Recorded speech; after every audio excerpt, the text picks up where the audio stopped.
Welcome to another episode of the Austin Bar Association's Council of Firsts. I'm your host, Amanda Arriaga, president of the Austin Bar Association. This podcast is made possible by the Texas Bar Foundation. Today, we celebrate an attorney that has spent her entire career in public service. Balli Torres is the executive director of the Texas Access to Justice Foundation. She has led many legal organizations at the state, local, and national level, including past president of the National Association of IOLTA Programs, past co-chair of the Board of Grant Makers concerned with immigrants and refugees, past chair of the Hispanic Issues section of the State Bar of Texas, and past co-chair of the American Bar Association's Working Group on Unaccompanied Minors. In 2020, she was appointed to 3 positions in the American Bar Association: chair to the ABA Commission on Hispanic Legal Rights and Responsibilities, special advisor to the ABA Commission on Immigration, and member of the ABA Center for Diversity and Inclusion. Betty has also been honored throughout her career at the state, national, and local level. She has received the Distinguished Lawyer Award from the Austin Bar Foundation, the Star of Justice Award from the Texas Access to Justice Commission, the Harold Kleinman Award from the Texas Access to Justice Foundation, the Chairs Award from the Hispanic Issues section of the State Bar of Texas, the American Bar Association's Grassroots Advocacy Award, and the Innovations in Equal Justice Award from the National Legal Aid and Defender Association. I am honored to introduce Balli Torres. Have I embarrassed you enough? I am definitely embarrassed, well, Amanda. You shouldn't be embarrassed. You should be very proud of yourself. I'm so proud to know you. And today we're going to talk about you and celebrate you. So I want to start off by asking, why did you want to be a lawyer? Well, if you kind of think of yourself and your life in a movie and you kind of go back, I think there's just a couple of points in time where probably that was when the idea came. One of them, when I was very young, I was a child who did not speak English when she went into school. I lived in Colorado. My dad was in the military. And within a week of going into kindergarten, my parents were called in and they explained to them that I would need to go to special education classes. That although I seemed like I was a really nice child and I smiled all the time, that no matter what instruction they gave me, I did not listen. And so my dad asked, he said, are you asking her in English or in Spanish? And he said, well, we're asking her in English. I said, well, she doesn't speak English. And so she's obviously doesn't understand. And he said, well, then regardless, she needs to go into special education classes. Fortunately, my dad was a fighter and he was able to prevent that.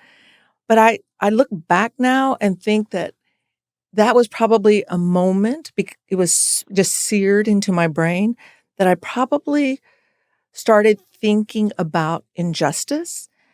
And I'm going to pair that up with another moment. Again, like I said, my dad was in the military and he was stationed in Maine. We were all living there.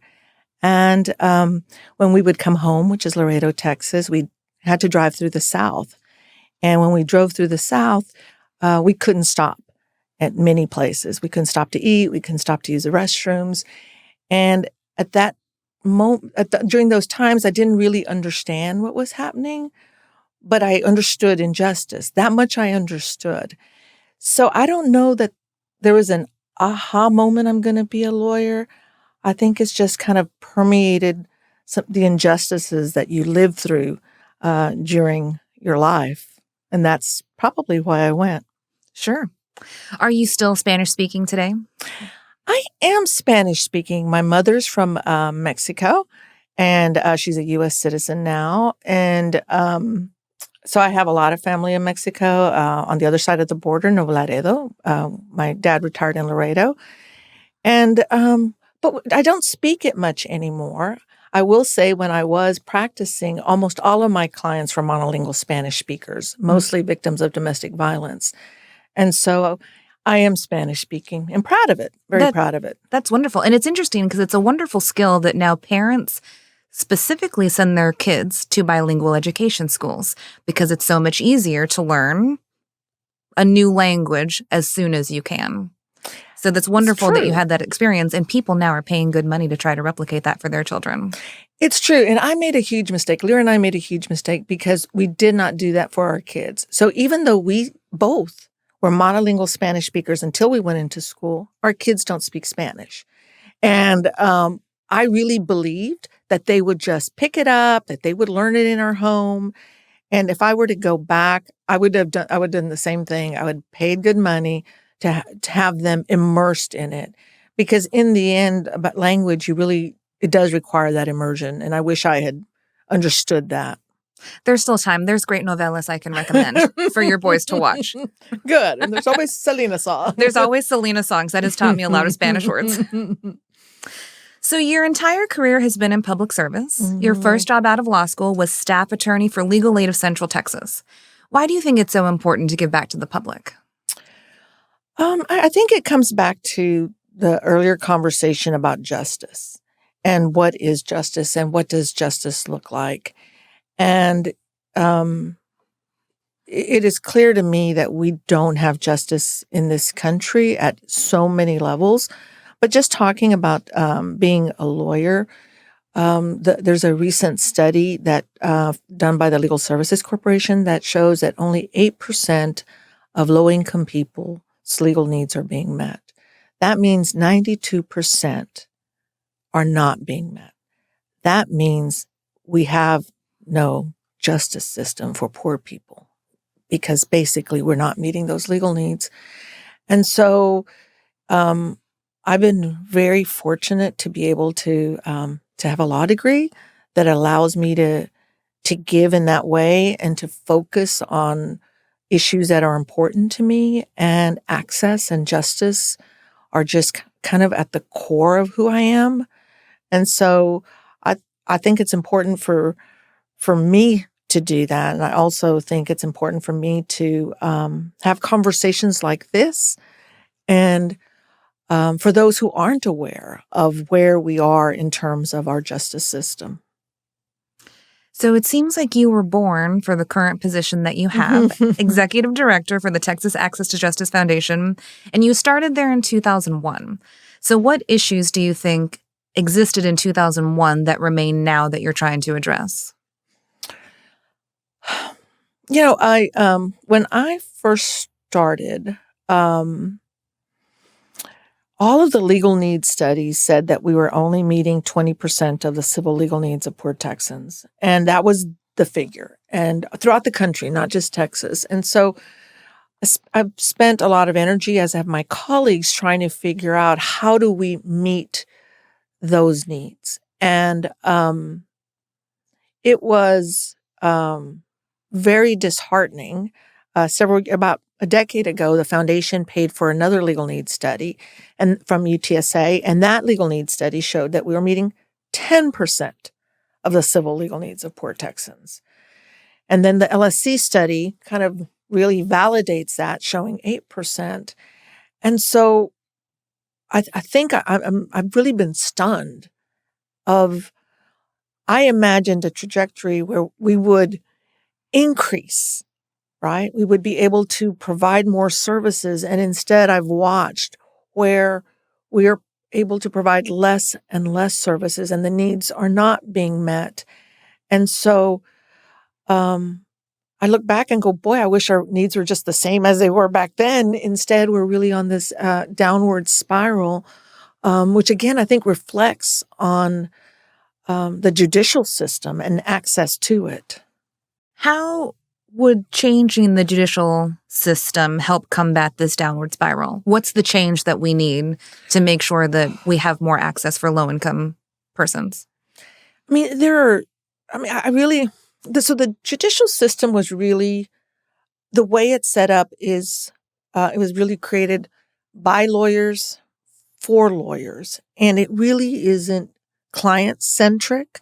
I think we have to revisit the entire delivery system and the entire court system and look at what is the best way to ensure that people are able to access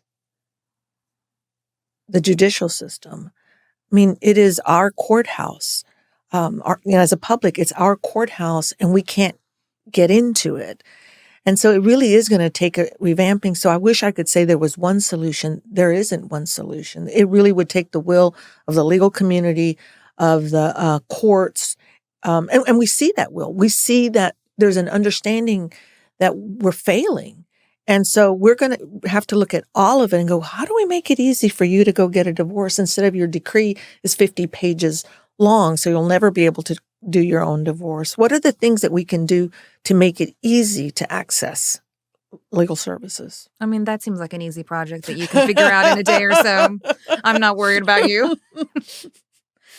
So throughout your legal career, you've been very active in bar associations at the state and national level, specifically on committees that focus on diversity, inclusion, immigration, and Hispanic legal rights. I think I know the answer to this, but why have you chosen to give back to the community in that way? I mean, I think you go back to, as your career progresses and you start evaluating where are the touch points, you really do see the intersectionality of justice and race. And you see it in so many ways. And I'm not just talking about the court system. I'm talking about justice as a big J, justice. And so my focus has always been on access to justice. My clients have almost always been monolingual Spanish speakers or people with mental illness. And I look now and I think the population tends to be people of color.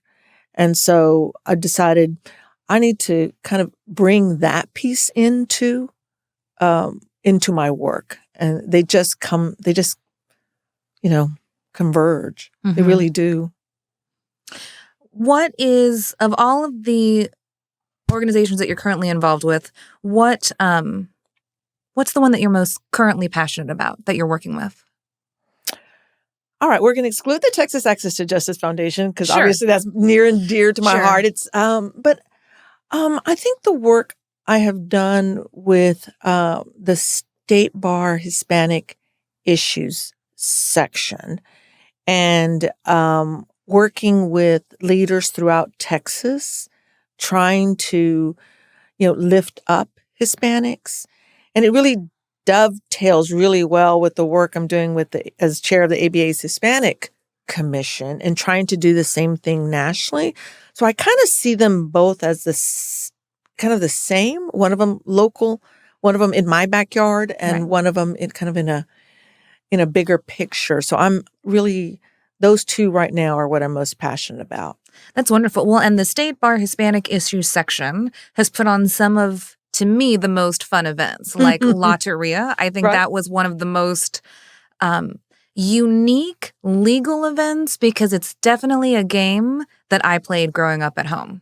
Absolutely. And so I confessed to you that I borrowed your idea from my workplace when we were looking at giving out gifts to make a Lotteria game that explained the child welfare system, because it's so fun to learn when you have these fun cartoons and these fun pictures. So I freely stole that from you. Well, did you also confess that you have performed in some of our Access to Justice and Hispanic Issues section? Well, you are Selena. Well, I do wonder, maybe our audience would be interested to know how we officially met, because it's kind of a fun story. It was during the pandemic. And I got a call from a lawyer, Claude Decloux, and he said that you were looking for performers for Justice Jams, that you could raise money for access to justice. And he asked if I could sing in Spanish.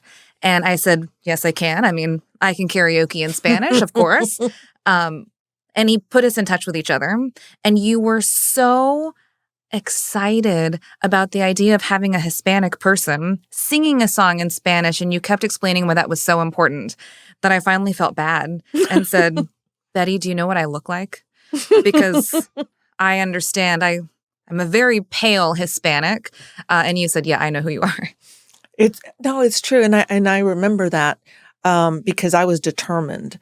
I am determined that anything I'm involved in is inclusive. And so I was like, we are going to have a Spanish-speaking singer in Justice Jam. I just didn't know who it would be. And the nice thing about when you're determined to do the right thing is something like this, which is that we ended up meeting, and then there was Loteria, and then, you just end up connecting with people So I'm glad you did it. Thank you. Yes, I was honored to be a part of it. And then for our resulting friendship, which has been so fun, and including you on this podcast. Typically, what we're talking about is the Austin Bar Association, but what I realized is I think part of this platform is to expose the audience to all of the different legal service opportunities that there are. And so what you do, even though it's not the Austin Bar Association, that's not a limitation. It's great. I think part of what we need to do is make sure that we celebrate everybody that's serving in any organization and help make sure that our platforms help each other. So I am so happy that you were willing to do this because your work might not be classically talked about at the Austin Bar because we don't necessarily have a Hispanic issue section like the State Bar does. But I want to make sure that you are featured here in your home bar association as well. And so if I can do that, I think that's important for me to do for you as well. Well, thank you, Amanda. And the Austin Bar. If I look back, I when I was a young lawyer, I volunteered on various committees for the Austin Bar Association, and really, it's kind of where you start growing up, right? You start meeting people, you start connecting, you start understanding bar work. And it really was the foundation. It has led me elsewhere, right? But that's what foundations are supposed to do. They're not supposed to be limiting. They are supposed to help you grow.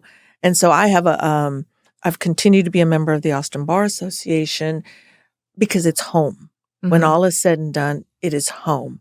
I'm very happy that I have been able to have my home and been able to grow and continue to go to other areas, including, in Austin, we have the Hispanic Bar Association as well, which does great work. Mm-hmm.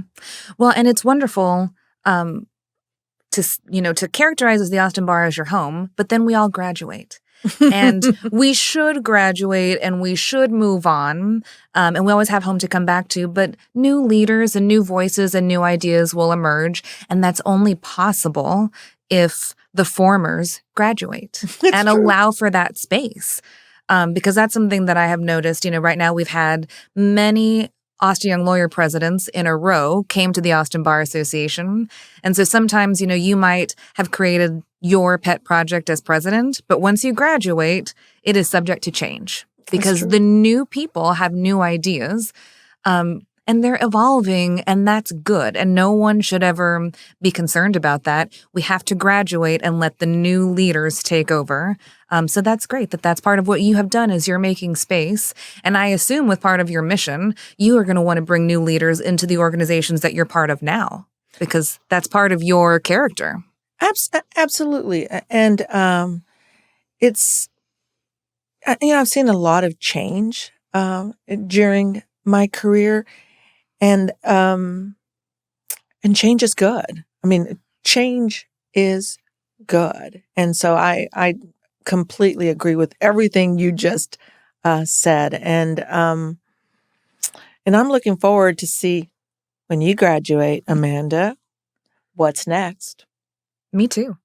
Who knows what that will be, but I'm going to call you for advice. So, to embarrass you again. Oh, stop. One more time. I can do it again.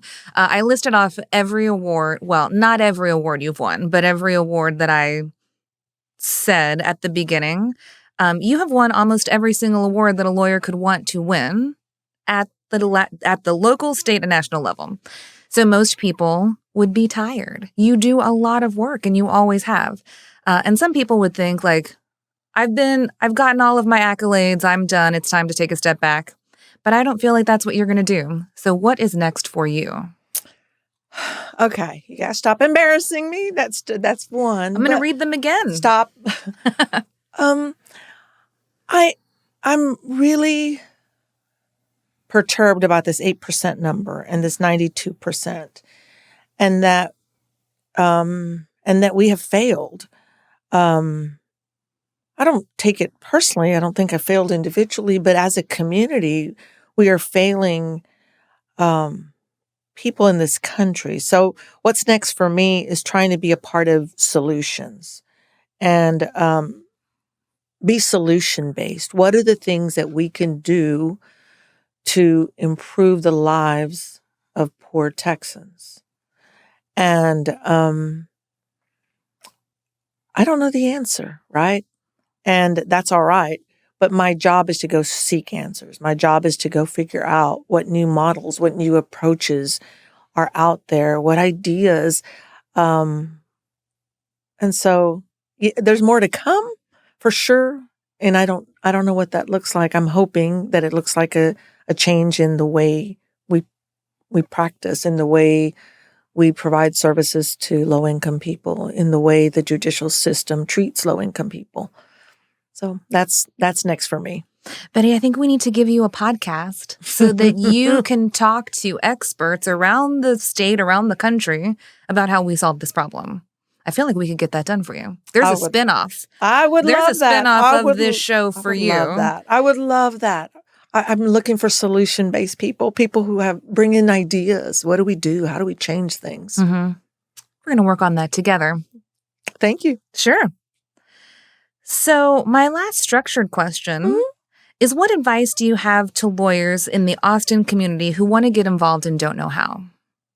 I mean, it's you hear it all the time, and people who've been involved will give you this piece of advice. And the reason we all do it is because it's really good advice. Is start off with home base, back to what I talked about. Start off with your local bar association and figure out where you fit in. When I started, I found 2 committees that I thought, this is something that I have an interest in. There will be something of interest for you. And then remember that there's specialty bars as well. So it's like if for you go, the Austin bars are not exactly where I want to be, well, look at some of the specialty bars and see if that works for you. But I think it starts with get involved and then find an area where you have a passion. Because if you have a passion, you will end up loving it. And then you will end up growing into, finding other paths to meet that passion. So it's simple advice, but, I think it's just true. Mm-hmm. And the second one is, if you can, get a mentor. Get a mentor.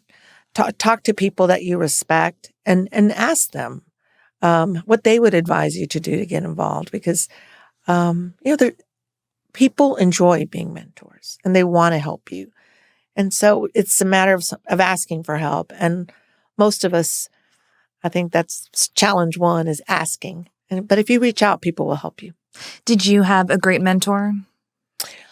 I did, and I do, but she didn't realize it at the time. And so Judge Laura Livingston was a legal aid lawyer when I started at Legal Aid.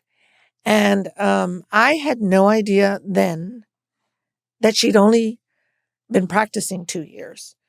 And so I think I was stunned when I eventually figured it out, because within those 2 years, she had so much experience and so much wisdom already that she really could help pave the way. And she still does that for me. We still talk regularly. I see her regularly. We'll be in D.C. next week together.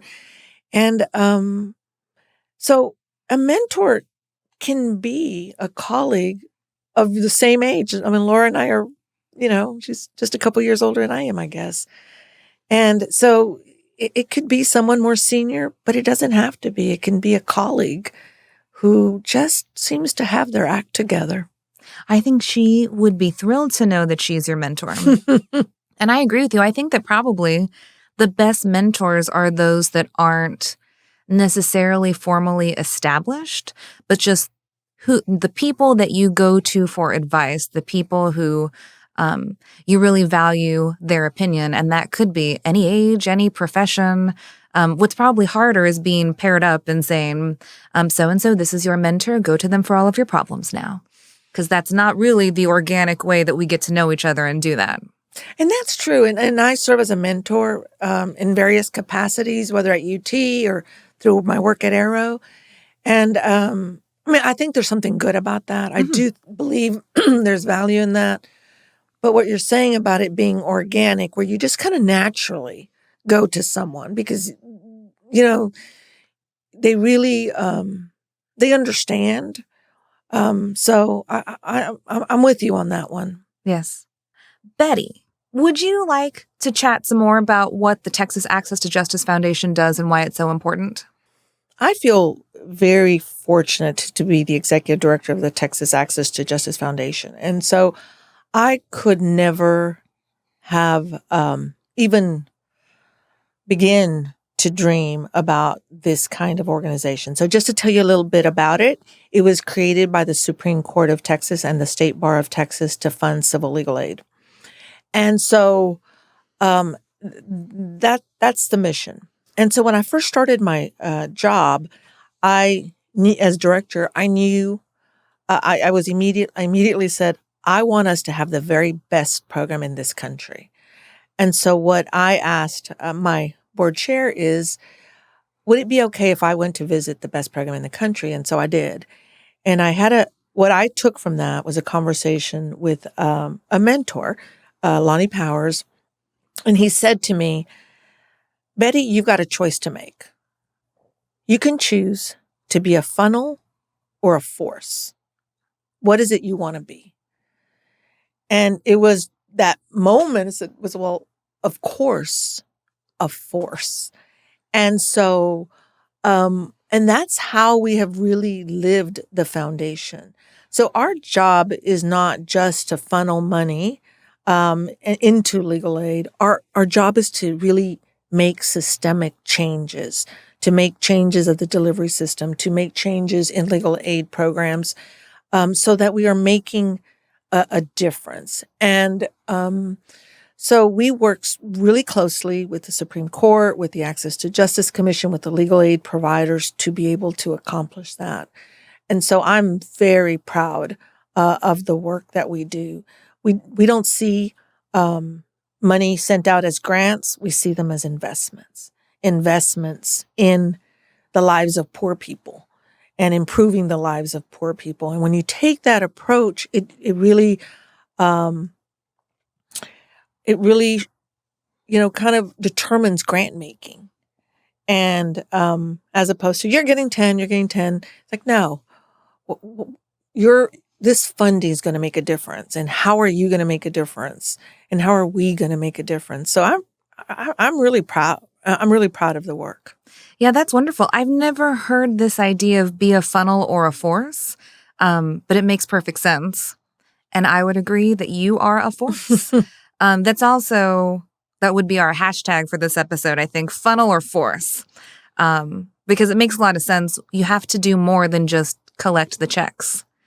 You have to do something to make an impact for the community. Yeah, and that's it. And so our board chair is former Supreme Court Justice Deborah Hankinson, and she's kind of the same ilk, right? And we have an incredible board, and they're a thoughtful board, and they don't see themselves as coming in and just saying, "Here's, sure, Betty, check. We're going to do what you say." They are not rubber stamp. They bring in all their experience and all their expertise, and we have, great conversations about change and how can we make changes in the delivery system through investments. And so it's a team. One of the things that you continue embarrassing me about is being recognized. And what you will always hear me say is it is Team Texas. Because it is definitely not Betty Balli Torres. It is Team Texas. And that team is a team of our staff, the team of our board, the commission, the court, the bar, local bar associations, legal aid programs. It is that entire team that is making a difference. And so I go back to what I said. I'm just so proud to be in this position, and I'm so proud to be a part of Team Texas. Are you in a position to say whether you now have the best program in the country? All right. So, okay. I'm going to say that every day we strive for it and that we're at the top somewhere. But my colleagues throughout the country would agree that there are areas where we really are probably the best, and that there are areas where other programs are the best, and we look to them and we look to learn from them. But we're up there for sure. Well, that's wonderful. And though you're very humble about Team Texas is led by a person that has been part of, at the helm of the Texas Access to Justice Foundation for over 20 years. So you're a big part of Team Texas. I am definitely a part of Team Texas, and so part of our earlier conversations have really been around what, being changing agents, and where do we go from here? And so there's the kind of the access to justice side, but the other side that we have not made a lot of progress is on the diversity side. And right now, well, not right now, when I was hired, I was the only Latina in the country to serve in this position. And that continued until Puerto Rico became an IOLTA program 6 years ago. Now there's 2 Latinas that head legal aid programs. No, gotta go back. And now there are 2 Latinas that head IOLTA programs in this country. And so we have not made a lot of progress on the other side of the work that I'm doing. So we so when I say, are we the best when you ask, are we the best program in the country? Like, well, I want to be, we're up there. But we still have a lot of work to do, I think, on the diversity side in a state like Texas. When you go back to the theme of the podcast, because you were the first Latina to lead an IOLTA program. Right. So that is a huge deal and speaks to all of the story of why it's important to keep exploring these new diverse voices and making sure that there's representation everywhere. Because it might have been until Puerto Rico came on board that there was right a Latina at the helm. So 20 years ago when I first started, I never, ever talked about being the first Latina anything. And I just went around doing it and being it. Well, what else can you do? I'm a Latina. I have this job. I'm the only one. But as years have gone by, I have talked more and more with my colleagues about the fact about how disappointing it is to me personally that I have not seen any growth in this country in terms of leaderships for Latinas in our area. I'm not, and part of it is, that old saying, you're sick and tired of being sick and tired. Part of it's that, but part of it is there's no benefit in silence of not just putting it out there that we're failing at that, assuming it's a goal for anybody. If we assume it's a goal to have a diverse leadership, then we're failing miserably. And like I said, when I didn't say it then, but now I've reached the point, so it's just time to have those conversations. And maybe the time was back then. Maybe back then I should have been saying, why am I the only Latina? Rather than kind of maybe being proud of being the only Latina. I moved from being proud to this is wrong. Well, it's interesting. I sort of feel the same way. The reason that I decided it was important to talk about being the first Latina president of the Austin Bar is it seems strange. We had the first Latina president of the state bar last year with Sylvia Barunda Firth. And Austin, we love to talk in Austin about being diverse. And so looking at the numbers and seeing 14 female presidents and 8 minority presidents seems odd. And so I don't know what the solution is. I don't know if the solution is meant to be try to be more inclusive and ensure that everyone feels comfortable to join and to be in leadership positions at the Austin Bar, but it takes a long time to become the president. Mm-hmm. That's why I thought in opening this podcast to talking about different things and not just the Austin Bar, I think maybe our job now is to provide platforms for everybody else. There is an event that is happening, the Well Summit, and it is the Travis County Women's Lawyers Association partnering with all of the other women lawyer-focused bar associations, and TCWLA has the infrastructure to put that on. And I'm so impressed that instead of being concerned that there might be competition within these women-focused bar associations, they all came together and said, no, our job is to lift each other up. Right. And that is something that is inspiring, that the Austin Bar should be offering that kind of platform as well. And so I am inviting some of those founders of that event and those organizations to come on as well, because I think it's important to know it's not necessarily that every club is for every person, but they all should be celebrated. We should promote all of them so that folks can find where they fit in and where they want to be. I think it kind of goes back to, a lot of conversations we have at the ABA Hispanic Commission deal with pipeline. It's like you have to have a pipeline. But then it takes so long to get through that pipeline anywhere, right? And you still have to do that work. But I am today surprised, even though I knew that you're the first Latina. I was talking to some colleagues in Houston recently, both of them former Houston Bar presidents, both Latinos. And I believe they're the only two in the 100-plus year history of the Houston Bar Association. And I knew it, but until I heard it, it just didn't really seep in.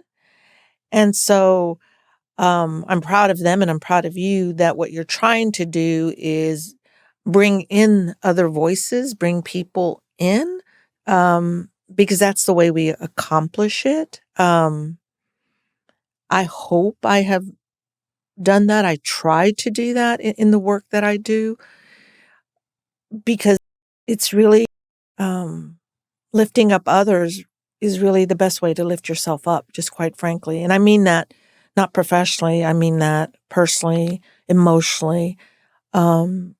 You just feel good when others are lifted up. And that, to me, my career and access to justice is about lifting up over 5 million Texans that don't have access to our court system. And we would all be better if they had access. I mean, every single one of us would be better. Well, you have been doing a great job of lifting up those 5 million Texans and everybody else you come into contact with all of these organizations. When we met, we instantly clicked because I think we share that mutual passion for serving others. We're both public service people, and we both know that we have a platform that we're supposed to use for some reason to celebrate others. So I'm so glad that you were here today with me, and I thank you so much. Thank you, Amanda. I really appreciate you. And I appreciate you inviting me. Thank you very much. Thank you.